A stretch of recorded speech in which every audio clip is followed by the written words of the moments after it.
pasukan serang Rusia melancarkan serangan intensif terhadap benteng pertahanan tentara Ukraina dengan menggunakan ranjau anti-tank dari berbagai posisi.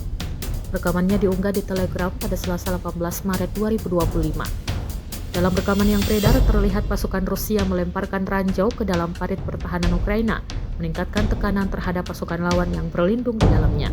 Hingga saat ini belum ada informasi resmi mengenai nasib tentara Ukraina di dalam parit tersebut.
Download Tribun X sekarang, menghadirkan lokal menjadi Indonesia.